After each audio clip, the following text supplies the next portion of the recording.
J.A. for Scotty and Marty. And it's top 5 time. Yes, we love a top 5, me and you, don't we? We do, man. Yeah. What's your top 5s we've done? My top 5 Yeah. we've done. I like The Wire. Yeah. Sopranos. Yeah. Gangster films. Yeah. Sports documentaries. Yeah. And tonight's. Beautiful. Couldn't put it any better myself, especially as I can't remember anything. So you got me out of jail there.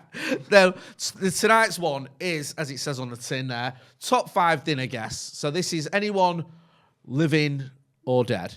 Anyone famous that's like, living or dead. Yeah, famous. It's better it's famous, isn't it? Because otherwise people are going to watch and going, what do you mean? You know, Yeah, your I'd like- great Uncle Dave or whatever. Yeah. Like, what are you on about? So it's Get a bit morbid for yeah. Do you know what I mean? Well, we lost him in 1987 and what? Be nice to have a brew. Yeah, come on. No, it's not that. It's going to be famous people, dead or alive, who we would have around a dinner table, come around for a chip butty or whatever. In fact, I'd have to ask you at the end what you're going to cook or where you're going to have this meal. I like that. I'm doing a U this week because I'm not prepared. Freestyling it. You freestyle it every week, don't you? More or less. And I tend to be a little bit more, for once, organised, but I'm not. So I'll let you go first. Okay. And then I'll think of some.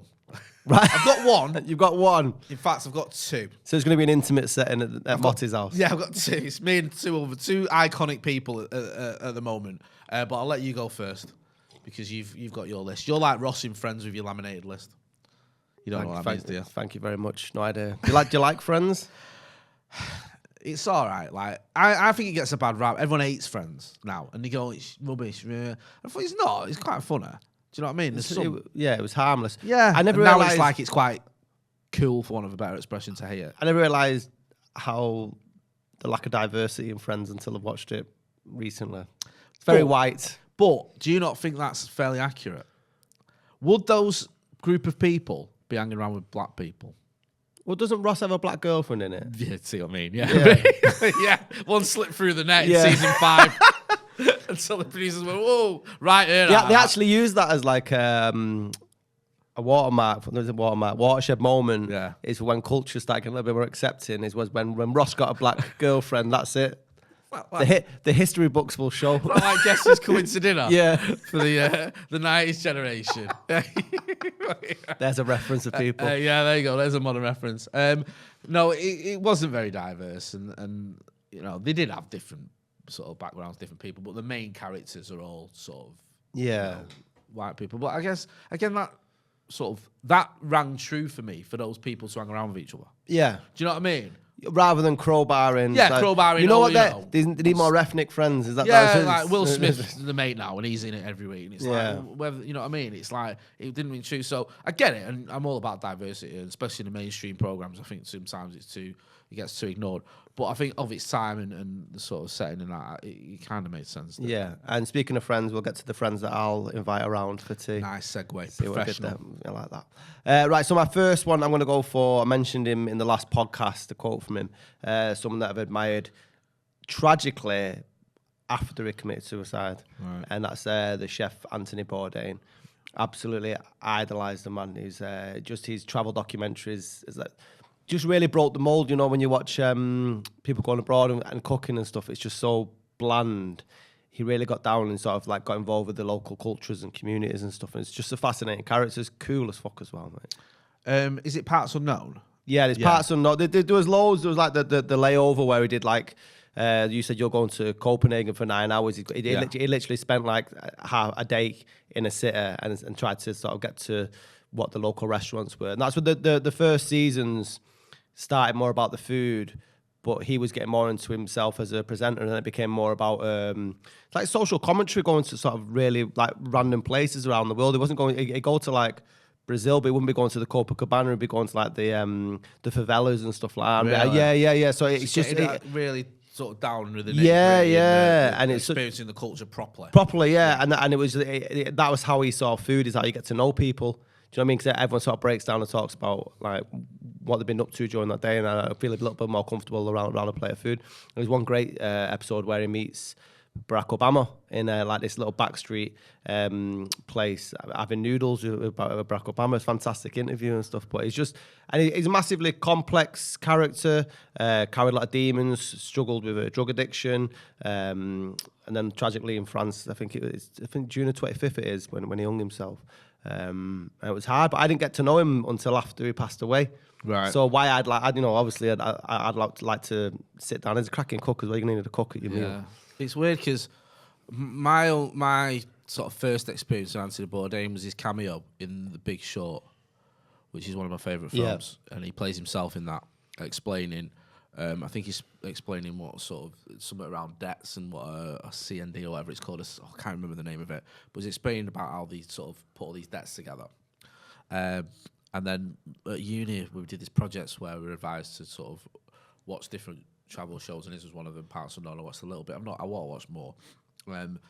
But I know you love him. I remember when you started doing this podcast, you were like Anthony Bourdain's biggest one. Honestly, the series got me through lockdown, to be honest. And like, do you know how he broke onto the scene? Because he came to like celebrity very late in life. He was like a struggling chef. He worked at a decent restaurant in Manhattan or New York, but he wasn't doing very well for himself. Found himself like heroin addiction, and then he wrote an article. Just asking around and didn't think anything of it, passed it to someone and they printed it, and then somebody said, would you be interested in writing a book? And he wrote this book, Kitchen Confidential, and it basically just blew the lid of what it's like to work in the chef industry in New York.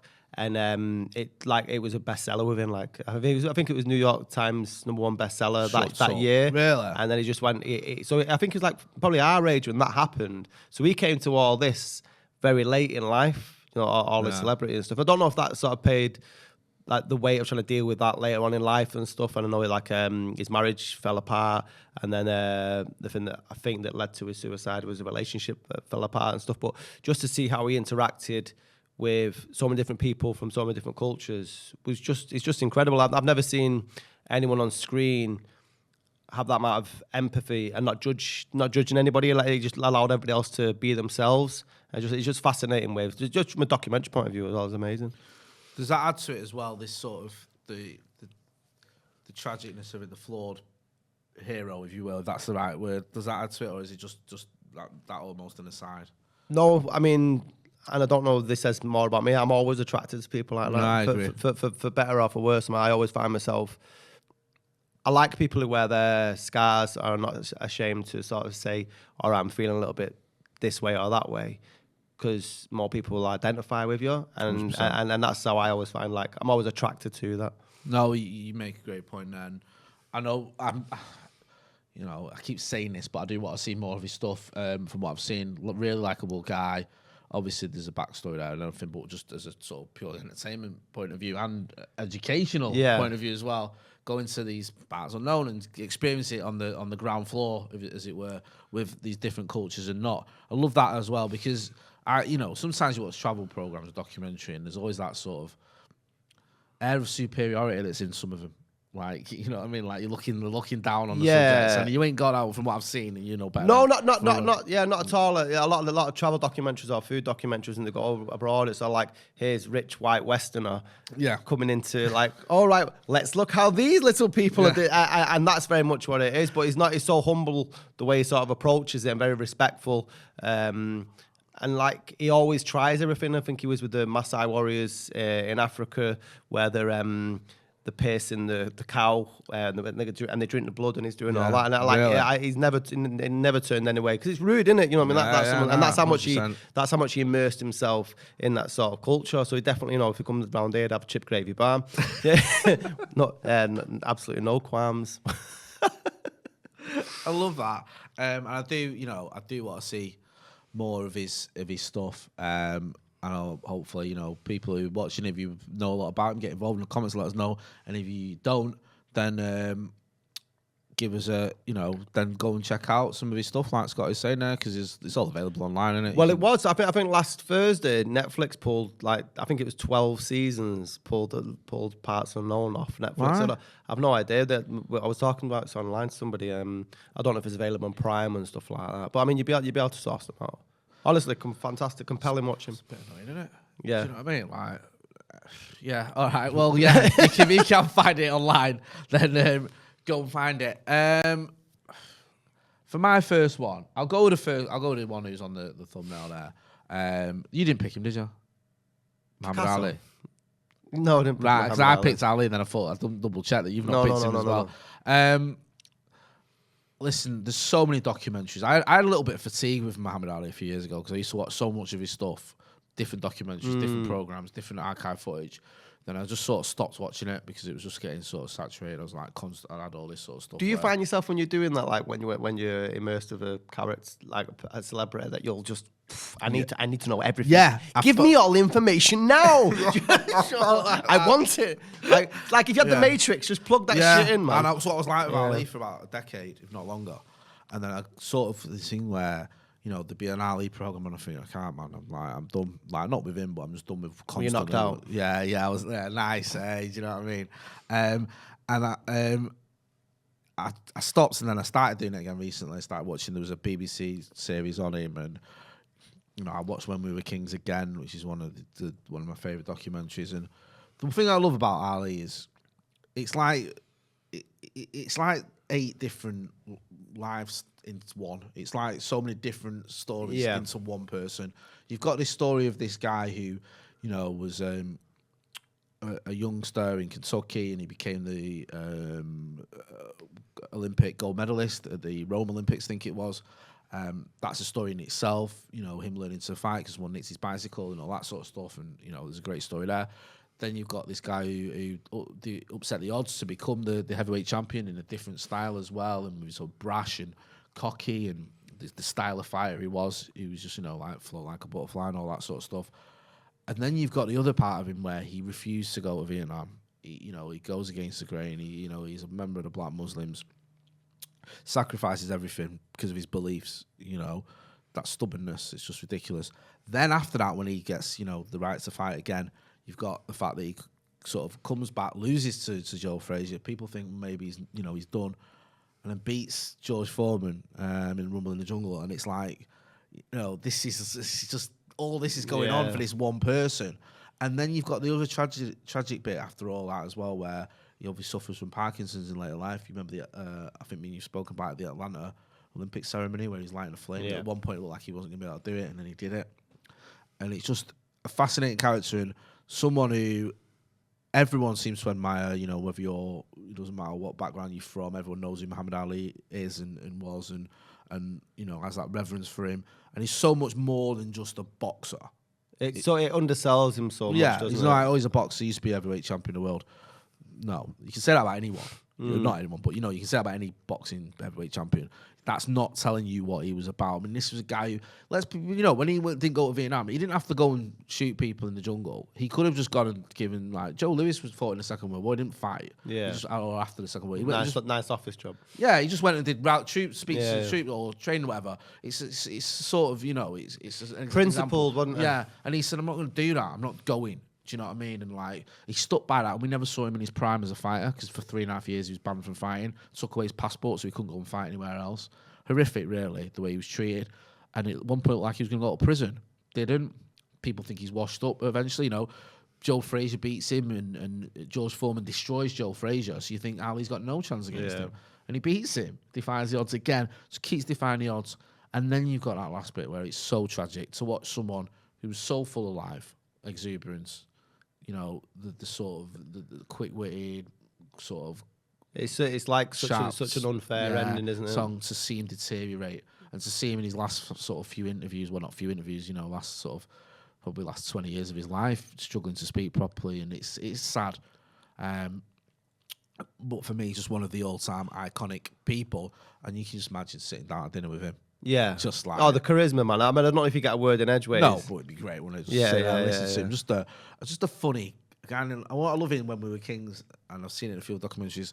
You see him interacting with kids, you know, and the way he is. He's just so sort of switched on with playful them, playful, and they all love him. Because he could have been an intimidating, to a kid, but it could have looked like an intimidating character, wasn't it? But and he spent a lot of time in Britain as well. He came over to England quite a few times, and you see him in like a gym in like South Shields or somewhere up north, and he's like messing about with these kids and having a spar with them. It's so heartwarming. I've got a question for you because I shared David Frost and Ali clip on my Twitter only a couple of days ago, and it was just about him, how he'd want to be remembered by and stuff like that. And it was a really, I can't remember it word for word, but it was a really sort of sweet gesture of what he wants to, how he wants to leave his legacy when he leaves this planet. And I put on my tweet that everyone should be a bit more like Ali, and I thought, harmless, right? And of course, I mean, we were saying it on the last podcast, how you can just put anything out there, but somebody somewhere will pick up on it. Yeah. And to be honest, they didn't come at me with like guns blazing, but they made a point regarding how Muhammad Ali treated Joe Frazier regarding the sort of derogatory, racist comments, which were well out of order, which I think we can both agree, but also 100%. That Ali actually apologised for it within about 3 or 4 years. I think they fought 1974. I think 1977. I think Ali actually came out and said it was the heat of the moment, and I was being caught up for promoting the fight. But it was that despite everything that you've just discussed, and everyone knows a lot more about Muhammad Ali live, that was the one point that they judged. Like everything was gone based on that one thing, and I was like, he said sorry. At what point do you sort of go, okay, he's made a mistake, or do you hold that grudge against somebody for so long? And I referred to an actual Ali quote, really, and it was, if a man has the same outlook on life at 50 that he did at 20, then he's wasted 30 years of his life. Do you know what I mean? Because we're not the same people we were 20 years ago, and it was just amazing that I like how they held on to that. No, it's true, and there was a bit of an edge to him at times, and it's more than edge. Some of the things he did were quite mean, in the heat of the moment, and like you say, in the trash talking, and because he was always sort of perceived as this great black champion for, sort of black empowerment and stuff because of his association with the black Muslims, and obviously changing his name from Cassius Clay to Muhammad Ali. He would often use the insult of someone being an Uncle Tom. I think he leveled it at a few black fighters, and it was unwarranted. You look at Joe Frazier's life is just unbelievable what he went through. He went through such hardship as a kid, and sort of had to work with him when he was about 12, and I think went through some real tough times and injuries and stuff, and was very sort of a very proud black man. Yeah. And so the level that I insulted him was bang out of order at anyone. Yeah. But especially at someone who couldn't be further from the truth that he's an Uncle Tom. Joe Frazier gave Muhammad Ali money when Muhammad Ali wasn't fighting. So this is someone, this is like turning on your friend. Do you know what I mean? And yet he did it. And there was a side to him. I've read a lot of books on him and seen a lot of documentaries when he joined the Black Muslims, where he was different, and there was a bit of a meanness to him. I think it was, I can't remember. I think the thing he did with Malcolm X as well, when he sort of he fell out of him. And I know that's again later in life. That was a massive sort of regret on his behalf, because I think we're within Zaire. Am I right? I think they bumped into each other maybe when he was Zaire. He's in the film Ali, and he won't have it with him. And then Malcolm got assassinated not long after that. Yeah, even initially, he said some comments when Malcolm X got assassinated that weren't great. Really? Yeah, he said a couple of comments that were just, you think, where's your head at? And then he regretted those later on, because I think there was a very much a childlike quality to Ali, which could be both a blessing and a curse at times. Yeah, of course. We've both got kids. Yeah, you know it. And there is that childlike innocence, but there's that childlike sort of meanness that sometimes when you're going after someone, you can just be a little bit immature and cross a line when you shouldn't. And I think it was Ernie Terrell, I think, who was the one that was, I can't remember it was Ernie's first name, but Terrell, who kept calling him Cassius Clay. And that's the one fight when he battered him and just almost tortured him in the ring. He just sort of beating him up and then standing back and letting him sort of recover a bit and then doing it again. So there was that, but you take him what's and all, he wasn't perfect, and that's the point. He was an imperfect person, but he was, such a amazing, iconic figure that transcends the world of boxing. It's not just about boxing. You couldn't give a toss about boxing. You know who Muhammad Ali is. Oh, yeah. Do you know what I mean? And the way he spoke, the things he did, he just transformed sport, not just boxing. And no one's ever seen anything like that as well. And it's just a shame that these certain things that happen to him, but in many ways, that adds to the aura of him, and just that whole sort of notion of Muhammad Ali and everything that he is, the imperfections, the issues he had later on, the adversity he overcame, the entertainment he provided, the character he had. It just makes that such a fascinating package. And that, I agree with you, and I think that's what makes the most interesting sort of people throughout history is that they don't try to put themselves forward as being perfect. Obviously, you'd say he was perfect looking, but you know, Yeah. do you know what I mean? But in terms of, it's the humanity at the flaws and all that I think we're both attracted to, and and he wore them as well. Do you know what I mean? He made mistakes, and yeah, I mean, a canvas of his life and stuff like that. The good outweighed the bad massively. And one of the all-time great lines I've heard from him is when, after he won his gold medal and he went to eat in a diner, and they said, "We don't serve niggers," and he said, "I don't eat them." And it's imagine that, facing that sort of horrific racism when you're wearing a gold medal you've just won for your country in that country, and you still quick-witted and you come out with one liner, and it's just like the guy. He must have been sat on different that class. He must have been sat on that line. Who knows with him? Yeah, do you know what I mean? you know what I mean? But just I think the world's a better place for having had Muhammad Ali in it, and I'd love to sit around the table. You're right, I won't get a word in edgeways. No. But it'd be worth it, wouldn't it? Yeah, definitely. I need a bashing of Ali any day of the week. Right, I'm going to bring some female company into the Dave's Diner, as I'm calling it now. Nice. Like that. A bit of alliteration. Yeah. Marilyn Monroe. I've been fascinated with Marilyn Monroe, and obviously she's a blonde bombshell, absolutely beautiful and stuff. But just the story again, we were talking about Ali and the stuff that sort of the hardships that she went through and stuff. And it's quite interesting. I've read a few books on Marilyn, and you never really know what the truth is, because she used to spin it like she used to tell people she didn't have a mother when she did have a mother, because her mother was sectioned for being mentally ill. So obviously she had that hiding behind her, so she didn't want people in Hollywood knowing about that. There's the love affairs with God knows, how many. Arthur Miller, a massive fan, the writer, Joe DiMaggio, the Kennedy brothers, such a fantastic life. And again, with similar to Anthony Bourdain, such a tragic ending that's ended in mystery. And I messaged you, didn't I? Because I think a while ago, so I was watching a new Marilyn Monroe documentary, and I was like, do you think she was killed by Bobby Kennedy? There's a theory, and there's...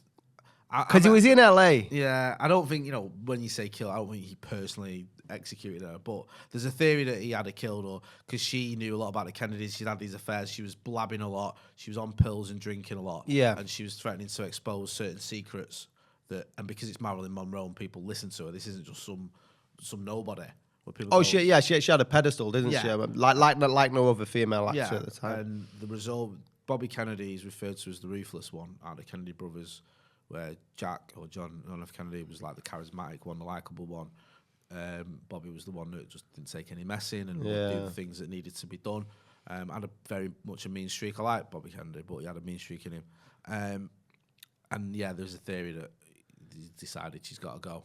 Yeah. But I wouldn't know. I mean, I love a conspiracy theory. But I've not even done a rudimentary sort of research into this. So no, I mean, it's not beyond the realms of possibility, but I couldn't tell you. The thing is with this, and I'm not saying it's not true, but sometimes when it's someone so iconic and amazing and wonderful, it just seems there's something just a bit unfair or boring or not right about them just dying of an overdose. You want it whether it was suicide or not. It could have just been like. It could have been just an act. She was addicted to barbiturates. Yeah, and you don't want to just think, she took too many pills by accident and died.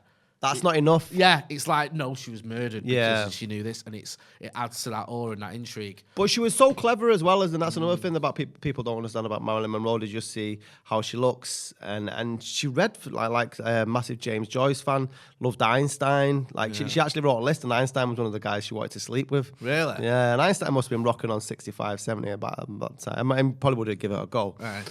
So what wasn't the thing with Marilyn Monroe? Was she wasn't a size she was.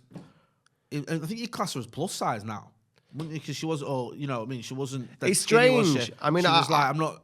She was a shapely woman, but now you have this idea of models and actresses being dead skinny. She wasn't like that. Yeah, I mean, I'm not one to sort of critique on how women look, but it seems to have come full circle when you look more towards the 90s, where it was more like being thin was the sort of angle, and now it's sort of more sort of, I don't know, whatever you want to do, isn't it? Yas Queen or whatever it is. What they say, but yeah, I mean, I don't want to talk about. I love. She had a lot of work done, though, Did she? When she was, when she was first came on the scene and stuff, she had work done.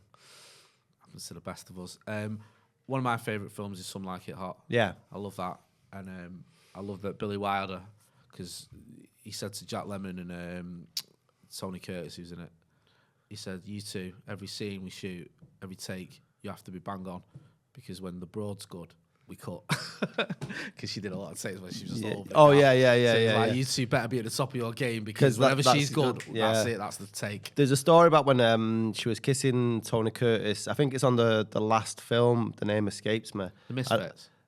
Was it The Misfits? I thought Aaron Clark Gable in The Misfits, was that one of the last films? But I think it was the film she was filming. I don't think it ever got released because it was in production. But she was kissing Tony Curtis, and because she was that off a face and whatever, Tony Curtis said, I'm not doing any more kissing scenes. It's like kissing Hitler.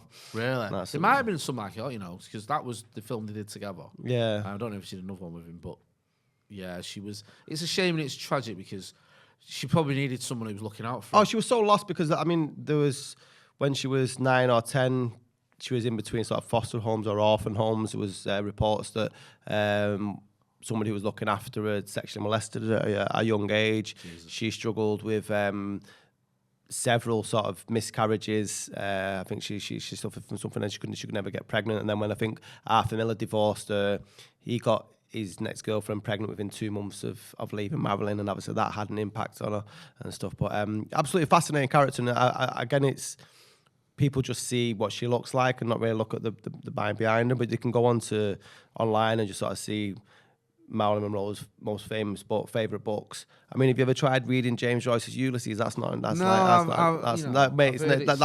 the. It's a rib tickler, and it really isn't. It's like one of the hardest books to sort of. I read it. I just put post-it notes. I bought a book to read the book. Really? That's how that. That's like me doing Shakespeare at school. Like I had to get a book to explain. Yeah. What's going on? What is Hamlet banging on about? This will explain it. Oh right, okay. Yeah, so no, I might. When you've read it, you can explain it to me. I've read it. Well, just send me a WhatsApp. Spark notes and stuff. WhatsApp. Yeah, and I'll pretend I've read it with your notes. Yeah. Just don't stitch me up. Marilyn Monroe, one of the all-time great actresses. Well, not iconic. People. Actually, before there's a new film coming out in September where Lady Gaga plays Marilyn. Really? Lady Gaga's a good actor as well. She's very good in Star Is Born. Yeah. I was into an interview today with Bradley Cooper. Yeah. You ever listen to the Smartless podcast? No. With Bateman, who's in Jason Bateman. Jason Bateman is out of Ozark. Yeah. Him and two of his mates do like a podcast, and I like to bring famous friends through. Right. Bradley Cooper's on it. It's decent. Is that? I've asked them to give us a shout out on their next one. Yeah. Nice. Quid pro quo, innit? Like, we've done one for them. Yeah, you owe me, so, Bateman. You know what I mean? Next time you got Bradley Cooper on, or even just any time, just Bateman, get on it. No, I love. No, that's a great film. It's, can't go remake as well, wasn't it? Yeah, it's been made 3 times, that film. Three times. Yeah, you can't go wrong with a good Chappelle cameo as well, can you? It was good. Did you see the Chappelle Mark Twain night? Yes. Where Bradley Cooper came on and was like, yeah. That's good, isn't it? Yeah. You forget. It's weird with Chappelle what a career he's had. I wanted to ask you. I'll ask you live on air now. Actually, do you want to go and watch Dave Chappelle and Chris Rock in London? No. Okay. What you on about? Yeah. Yeah. So Hell they're both playing. Are they? Together? I can get tickets. Right, get them. Right, 100%. Okay. Yeah, I'm glad. I thought you were gonna ask me something like deep and like controversial. I'm gonna ask you live. Do I want to go and watch two of my favourite comedians? Do you love me? We're there, bro. Yeah. We're there. I'll get tickets. Trust me. Do you reckon Chris Rock will talk about the Will Smith thing? Well, Nathan went to watch Chris Rock when he played in Manchester not long ago. He goes, he's still working on it. He made reference to it, but I think he's fine-tuning the joke. So by the time September comes around, I imagine... If I was Will Smith, I'd be right on the phone to him, begging for forgiveness. Really? Yeah, come on, man. They've had a bit of grief. Someone tried to attack Chappelle, didn't they? Yeah, on stage. Like, yeah, and people saying it, try to sort of correlate what's going on with Will Smith. I don't know about that. But, listen, I love Chappelle, so yeah, that sounds like a good one. Right, next one's a bit weird. Bit weird? Yeah, it's a bit off-key, and people might be like, Jay, what are you on about? Do you know what I think is one of the most fascinating people in history? I'm not necessarily agree with him, but he's just fascinating. Hitler. No, I'm not joking. Fucking fighting it. Hitler to dinner. Right, bear with me. Richard Nixon, right, I've always been fascinated with Richard Nixon. I used to be fascinated with JFK, right? And then I got even more, not obsessed is the wrong word, but interested in Richard Nixon. And this is a guy who's the only ever president in history that's had to quit, had to resign. Yeah. Because he was up to so much shit. Like, even by president standards, this guy was up to all sorts. So paranoid, right? And we have this image of Richard Nixon as being this bogeyman, right wing, everyone hates him, the old presidents resign, disgrace the office of the presidency. But he was a complex character. There's a book called Nixon Reimagined, and it talks about some of the things he did. Like, he created the Environmental Protection Agency, for example. Not something you'd think was a right-wing trait at a time when no one was really, that wasn't a major issue. There were certain things he did towards civil rights that were, commendable as well. Obviously, there was not everything. I'm not going to sit and defend Richard Nixon as this bastion of civil rights movement, because he wasn't. But when you look at some of the things he did, he's so contradictory. Yeah. And it's like, who wants a sort of, a nice sort of two-term president that, nice little Obama, he comes in, he does all right, his popularity is about 50% throughout his terms, and then he goes and retires off to Malibu. Yeah, all right, nice one. Or do you want someone who's just up to shit from day one? Yeah. He's like, and also does things that pretty much no one else could have done, like treaties with the Russians at a time when no one was up for that. Well, he got away with it because of his anti-communism stance. Opening up China, no one could have got away with that. Yet he did that. He did all these things, won by an absolute landslide, like one of the biggest landslides in American presidential history for his second term, but ended up resigning, 2 years later, a year later, whatever it was, because of the Watergate scandal, because he was that paranoid. He'd been doing all sorts just to try and get information on his rivals and do all this sort of just nonsense that he didn't need to do because he was so paranoid. He's just a fascinating guy, and I would love to sit down and chat with him, because I just think he would be one of the most interesting people. Because imagine going through all that, losing that election to Kennedy, which was robbed from him, by the way. And I'm a big Kennedy fan, but he was robbed in 1960. The election was stolen. It was a bigger robbery than Gore and Bush. And waited 8 years, gets the presidency, wins that election. Again, though, would Robert Kennedy have won it if he hadn't been assassinated? I think he would have done. Anyway, gets the presidency and ends up, winning a second term and then resigning. And it's weird. And, you look at things like the Vietnam War, he prolonged that. Bombing Cambodia, awful thing to do. Pointless. Did that. And then, despite all these things, did some positive things, wins the second term, and then ends up quitting. I just think, it's almost like the opposite of Ali, because you were just saying that you painted all the good stuff about Ali, but you had a few negatives, and you're just going to Nixon's got a shitload of negatives. But he did some good stuff. It's almost all negative. There's a few things, you'd have to read the book, Nixon Reimagined, I think it's called. It does highlight some of the good things he did.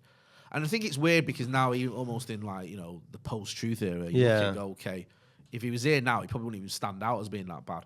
But he's just for the time and fascinating place character. There's the film Nixon with Anthony Hopkins, and they ham it up a little bit and over-exaggerate certain things, and it is a little bit sort of OTT, but you get it. He's a very paranoid man who was despite the fact he got to presidency, it's almost like he never thought he was good enough. Yeah. Do you know what I mean? And those demons sort of end up driving him out of office and stuff. And I just think of all the sort of presidents out there there's ever been, for me, he's the most interesting one. I'm not saying he's the best, he's not. He's one of the most. No, but in terms of interesting characters. You're not going to put him up there with a Lincoln or an FDR or anyone like that. But in terms of an interesting person to just... Was he a shagger like Clinton? No, he was the opposite of that. He was a non-shagger. Non-shagger, yeah. I mean, he was. He did have sex. I think he had 2 daughters, Trisha and I forget the other one's name. But he wasn't in the film Nixon. I don't know how true it is. He hated Jack Kennedy that much. JFK. He was like the opposite of Kennedy. So because Kennedy was shagging around all the time, he like right. Okay. Yeah, he says to Missy's like, "I'm not Jack Kennedy" when she's trying to have sex. Really? That's what I mean. That's how obsessed with the Kennedys. Like that was part of Watergate, was finding up dirt on Teddy Kennedy. Wow. Chappaquiddick and all that sort of stuff. Just obsessed with him. Constantly thought that he was they were going to take his crown from him or whatever. I'll check it out because I've read about a load of other ones, but I always thought because Nixon's the bad guy, I'm not really going to read about it. Scott, you got to love a baddie now. Yeah. Do you know what I mean? To be honest, you mentioned Hitler before. Hitler, I've read a Hitler biography, and You'd read a Hitler book, but not one on Nixon. You could say, well, if you're going to go for bad, you might as well go for the worst. That's true. Yeah, start at the very bottom. You can say fascinating without that being a positive, can't you?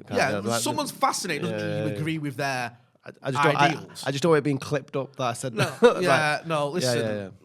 But what would you learn if you only read about people that were good? But that's what I was trying to do with newspapers, is read like more right wing ones, because it'll probably challenge my points of view. But yeah, I've read like a Hitler biography, and it's just certain turning points as to in his life, like if the art career had, like if Munich School of Art would have let him in, like how different certain life events would have been. It's weird because everyone agrees that Hitler's obviously an awful human being, one of the worst of all time, without a doubt. Churchill's always been held up as this heroic figure who everyone loved. Oh, we spoke about Churchill. Didn't we, in the podcast last now year? People are actually looking at it and going, I'm not comparing Churchill to Hitler, so I'm not going down that route. But what I'm saying is, if you look at Churchill's career, the Bengal famine was it. Oh, yeah. When people are now looking at it and going, actually, what about all this stuff? We're just ignoring all this because of the summer of 1940 or whenever it was. Well, that's quite interesting when I'm bringing up my next character, because I think the history books or cancel culture, when they're looking back to Pablo Picasso, aren't as kind as maybe they would have been 20 years ago, when we weren't in more of a sort of Me Too moment, because he was a womanizer and didn't treat his wives plural, very kind. But I've found him for years such a fascinating character in terms of, I've always loved people who rebelled against what you were supposed to do. Like he at the age of 10 or 11, as an artist, he was creating stuff that could have ended up in galleries. Do you know what I mean? While we were colouring in between the lines and stuff, but because he didn't want to follow in the footsteps of your Michelangelo or classic, he just went, right, well, fuck that, I'm going to make my own form. And people look at Pablo Picasso paintings now and they go, that's shit, but they don't understand how it's all been broken down and the angles and stuff. And he just completely changed the game of art, and it's just such groundbreaking. But his life story is fascinating, from moving from Malaga to Corona, his sister dying at an early age, and then moving to Paris and living in brothels, and not because of the brothels, but 1920s Paris. If I could live anywhere, any time in history, would where I'd like to go to. Like Hemingway, Picasso, Fitzgerald, Gertrude Stein, James Joyce was there, Sartre, I think. That whole sort of time. I'd absolutely, that Midnight in Paris by Woody Allen's one of my favorite films. Just thinking of that. Just shoot that. That would be the place that I'd love to go back to. But Picasso's life story and then when the war goes on and stuff, and the Nazis have stopped him going back into his gallery, and like all his paintings are blocked up, and he's well known at that point as celebrity, as being one of the most famous painters in the world. But the Nazis stopped him, and he actually broke into his own gallery and stole his own paintings. Away from the Nazis. And obviously he got involved with communism, and his painting. It's going to escape me now, isn't it? Oh, for fuck's sake. It's escaped me. But begins with G. Guernica, yeah, that massive painting and stuff against the Spanish. I'm glad you chose the only Picasso painting I know. Yeah.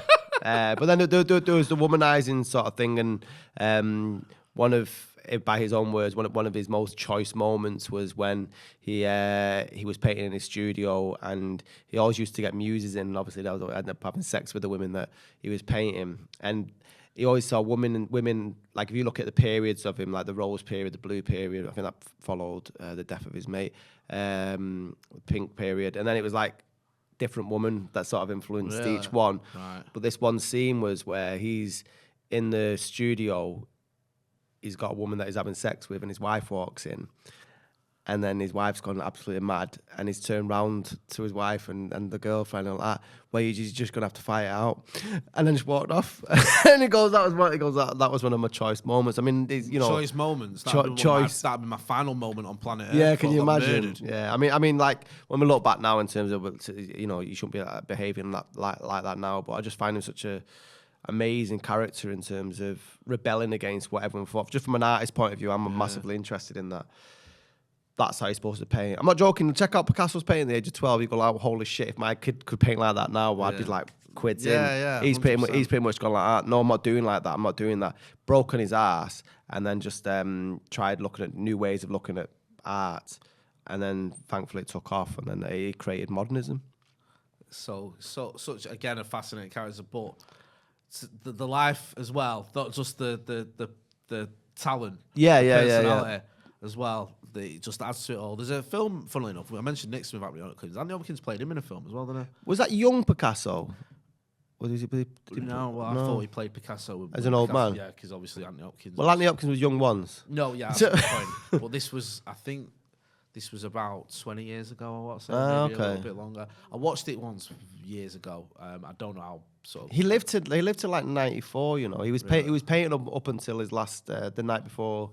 He painted it like he was that obsessed with painting. He would never let anything. So when did he? What sort of era did he die? When about how long? So I think probably 1970s. It's not that's weird. That's like modern era. Yeah, so it's not actually that old. I mean, because he'd created a new art form that other people sort of off the back of that started creating. So people felt he was dated. But I saw Picasso in the Guggenheim Museum in New York, and I was like, fuck, wow, that's.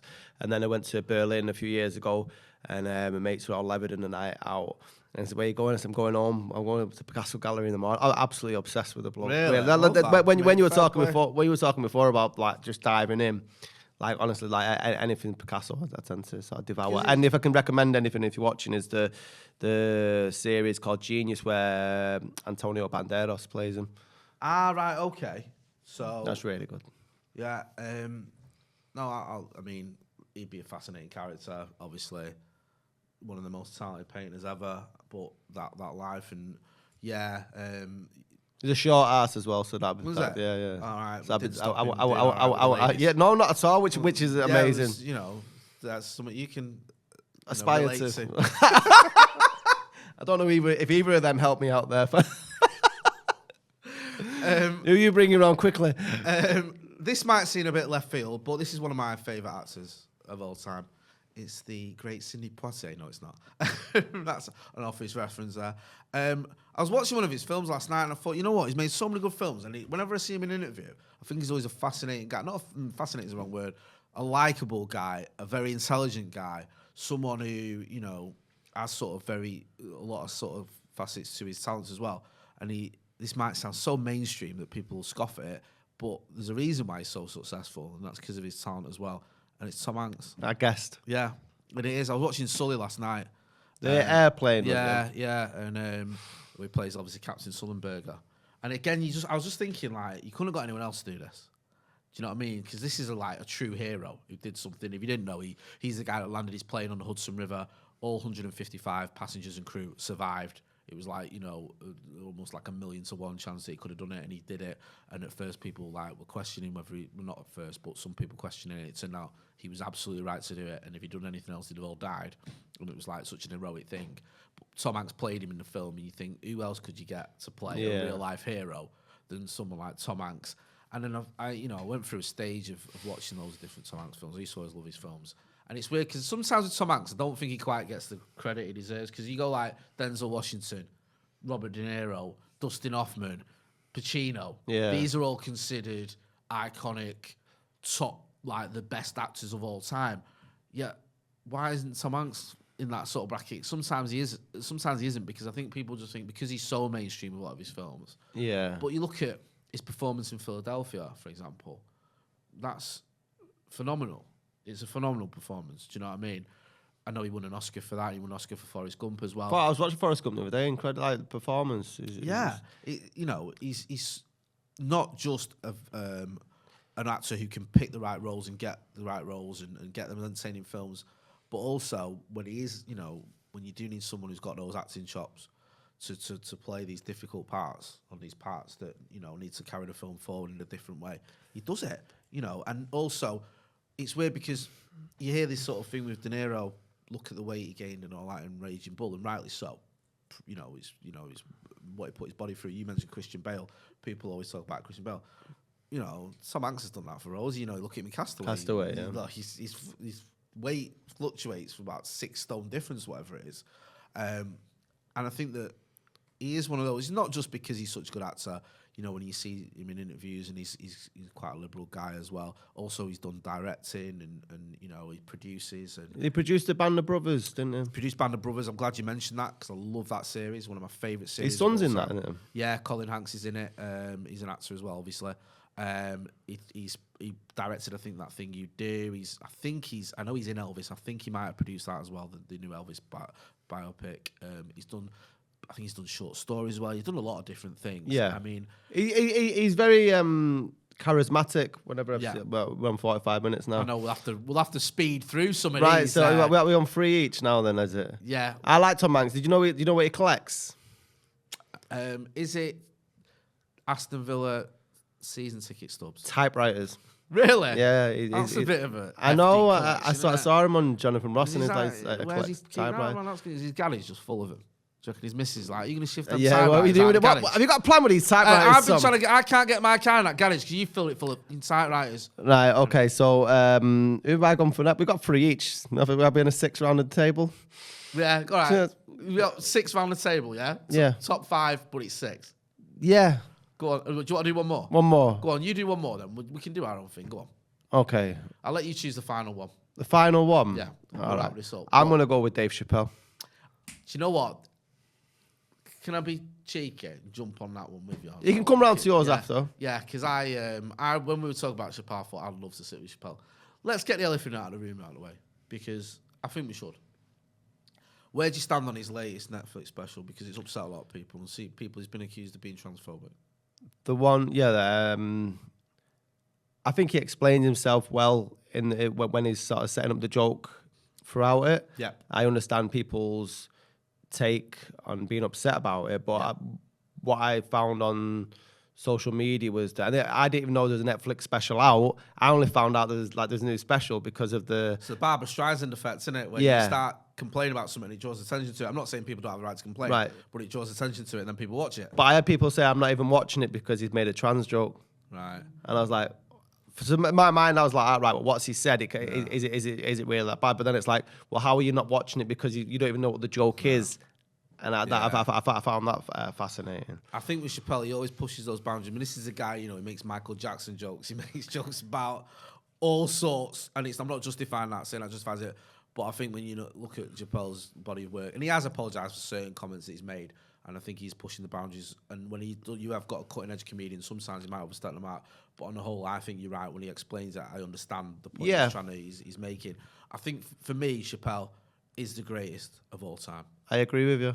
And, some people say Richard Pryor. I've seen Richard Pryor's stand-up, his specials live on Sunset Strip and a few others. He's up there. Others may argue from a British point of view, Billy Connolly, or there's also those that would say Lenny Bruce pioneered a lot of stuff as well. But these are all great comedians, and I think you can only really say someone's the greatest in a comedy aspect is when they're living through your generation and talking about the things that you're invested in, your world. Because whilst Richard Pryor was talking about lots of funny stuff, some of it wasn't relevant today. Billy Connolly talks about a lot of stuff, but I didn't grow up in Glasgow. During the 1960s. Yeah. I find it funny. But when Dave Chappelle's, it's so current and modern. It's relevant to the world, the stuff he's talking about. But in terms of his life story as well, like his turning down the millions for the Chappelle show and then going to Africa. That's like what, and then there's like living in Ohio. Yeah, he's a mad geezer, isn't he? Yeah. He used to get a speaker and a mic. Around the country. Yeah, when he quit comedy, he thought I might get back involved in this, and then he was walking through. I think Kevin Hart tells the story that Kevin Hart was playing in Atlanta. And then someone said, "Oh, Dave Chappelle's in town." This before he's come back, and Kevin's going like, "What?" And like, "Yeah, he's in the park doing comedy." It's like, "What?" And then apparently Dave Chappelle's just turning up with a megaphone, just doing comedy and stuff like that. But he calls it comedy and art form, doesn't he? He says an art, and I think he's right. Yeah. I think when you look at the way he does, he's evolved as well in his comedy from the earlier days with Skinny Dave. The Skinny Dave days was more sort of characteristic. When he was in The Nutty Professor. Yeah, that's a version of himself. Yeah, that little cameo and all that sort of stuff. Right, and I thought that was funny, but I think the sort of Dave Chappelle 2.0 that's come back is just he is the greatest. I agree. And if you look at you ever watch Joe Rogan, I'm not a big fan of Joe Rogan, but if you watch Joe Rogan clips and when he has Kevin Hart on there and other comedians and they talk about Chappelle, how revered, that's like a football manager talking about Fergie or whatever. It's you talking about the guy that sets the bar. Yeah, do you know what I mean? We're all trying to I think Chris Rock, or no, Kevin Hart again, he's on Rogan, he says him and Chris Rock go to a club in New York. And he's like, oh, what are you doing here? He's like, I'm going to test out some new material. He's going, oh, me too. He said, Chris gets up, does his test out new material, great reception, everyone laughing. Chris sits down, he says, oh, it's really good, you know. He's like, I'm going to get up now. Kevin Hart gets up, does it, sits down. Chris Rock's like, yeah. It's about 5 minutes later, Chappelle turns up. You know, Chappelle's there. So Chappelle gets up, he does his acts, and as he's doing his act, me and Chris just look at each other. We just get our acts, our scripts, piece of paper, and we just screw them up, just throw it in and start again, man. Because he's just cut above anything. I mean, the only comedian to win the Mark Twain Prize. I think so. Yeah, I think he is. And that was a huge deal. And that documentary is on Netflix to watch. And I mean, you listen to me and him wax lyrical about Dave Chappelle, but you can watch people who know a little bit more about comedy and the man himself. It's a really, really good watch. It is. I love the facts as well. He's just constantly smoking as well, isn't he, Chappelle? He's always smoking. Yeah. Even though he's not meant to smoke, but he's still got his cig in his hand, and he's like, as he's giving that speech. You know what I love about it? How much he enjoys his own jokes. I know. Yeah. And also the series, was it 8 minutes and 32 seconds or whatever? The one he did during the George Floyd. And he even said this isn't really very funny. There was moments of comedy in it, but it was quite a serious thing, and he was talking about George Floyd dying and everything. And he's always been a voice as well. Do you know what I mean? Especially for the black community. And I just listen. You know, you asked, no offense, the most stupid question ever. Do I want to go and see Chappelle with you? Couldn't think of anything better, honestly. 100%. Let's go do that. We're going to book them tickets. We shall see you next week. Make sure that you're subscribing and liking, and let us know who you would have around for tea if you could have top 5. What you're cooking, who would you have? Catch you next week.